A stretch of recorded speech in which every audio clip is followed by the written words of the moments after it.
Wade McCree. I had a card from his wife, not through Doris. Doris, Yeah. not so long ago. Wade was a remarkable. He was. He went on the way up in Washington. He was the what was the title? Solicitor General. Yes. He might have been on the U.S. Supreme Court if the Democrats had kept president. Yeah. Now, and George Edwards, of course, you knew George. Pardon? George Edwards. Oh, George. He was another one. You know, I worked for George when he was mayor. And, of course, George always worked You for mean when he's on the city council? City council. Yeah. He was running for mayor, Running I think. for mayor. George was always very friendly with the Federation of Teachers because he spoke their language.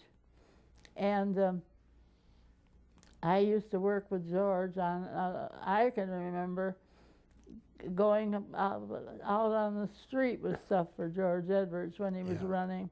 And George knew it.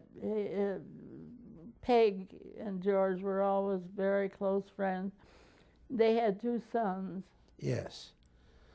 Jim works for the credit union, and George married Ted Bond's daughter. You remember Ted Bond? Oh, I remember Ted Bond. Yeah. I've heard from him since I've been here. Sure. I did hear from him. Now, let's go into, remember the famous recount we had? You want to tell us I a few remember things? you. Why don't you tell us a little I bit? remember you coming in and bringing me a pair of shoes or slippers or something and making a public presentation.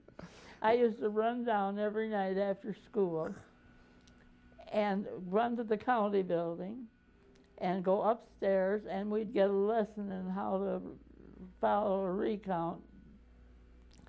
The man was in my outfit. I didn't have anything to do with it, but he was there, but he sent for me, and I went to see it. And I think it was the kind of, when the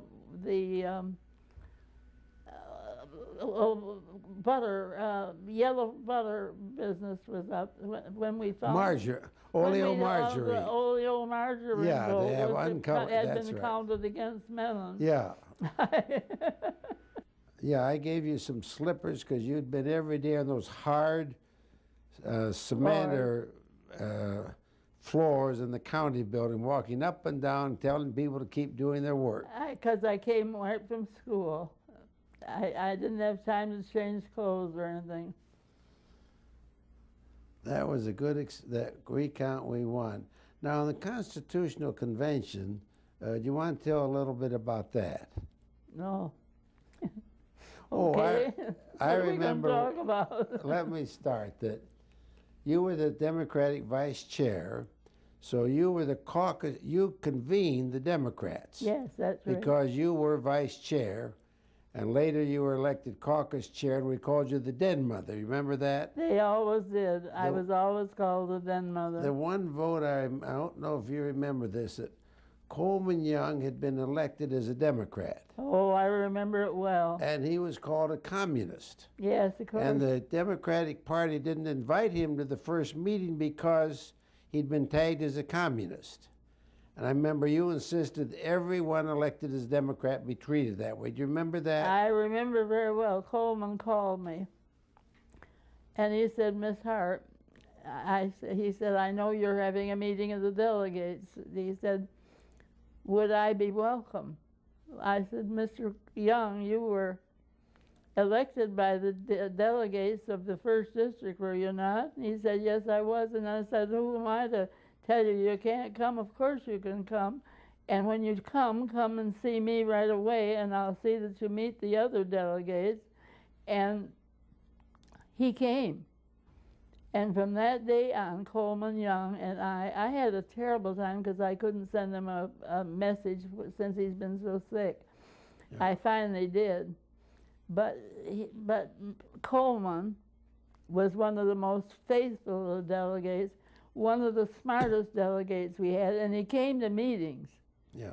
He was there. He was when we were on the floor. Coleman was almost never off the floor unless he had committee meetings that took him on business.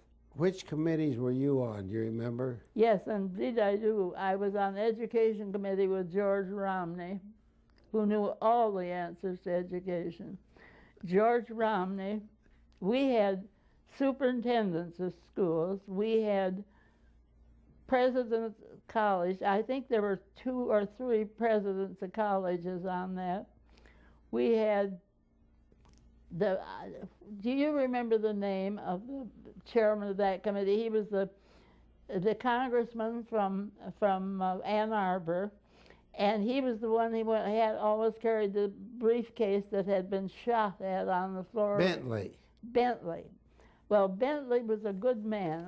I'll tell you, I learned to be very fond of Mr. Bentley because Mr. Bentley knew how to run a committee.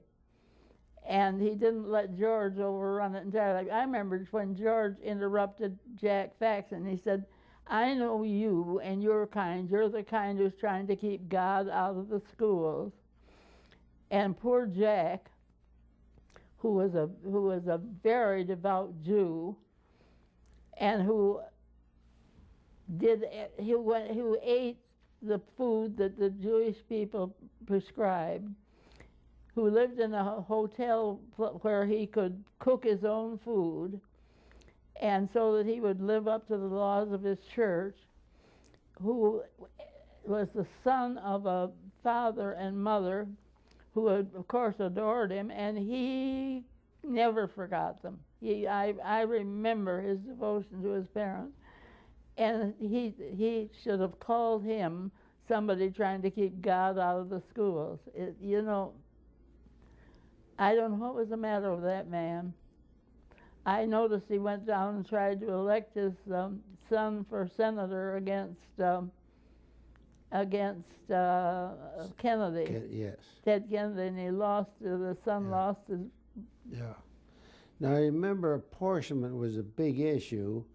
I talked later with Bob Danoff. Remember Bob? Yeah. He and I got to be good friends. Well, you and I got to be good friends with an awful lot of the Republicans.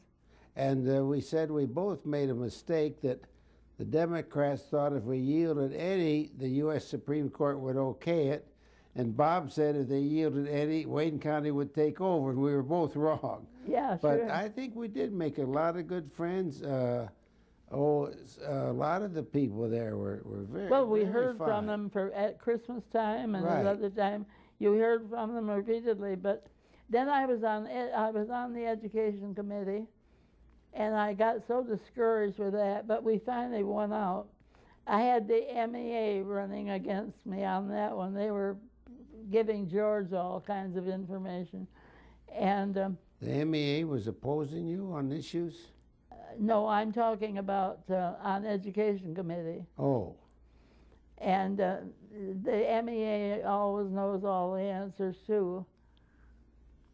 And I was very glad to have the support of all these other men because they were good.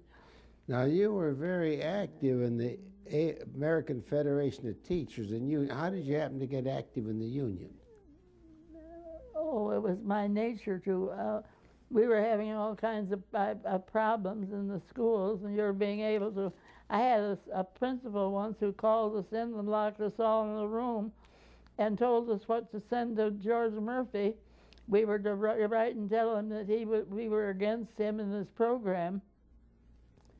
And we couldn't get out of the room until we handed him the message. And I'd never forgotten it. And I handed him a message to get out of the room, but I wired George Murphy that where I really stood. But we didn't have a voice in anything until we got a teachers' union. Yeah. And the people who ran it were good, Florence Sweeney and Frances Comfort. Frances Comfort, who was a great woman, and served men and appointed her finally. Right. And Art Elder was active, wasn't he? Who? Art Elder. Oh, Art Elder was Art Elder belonged to the senior group, and he was a brick.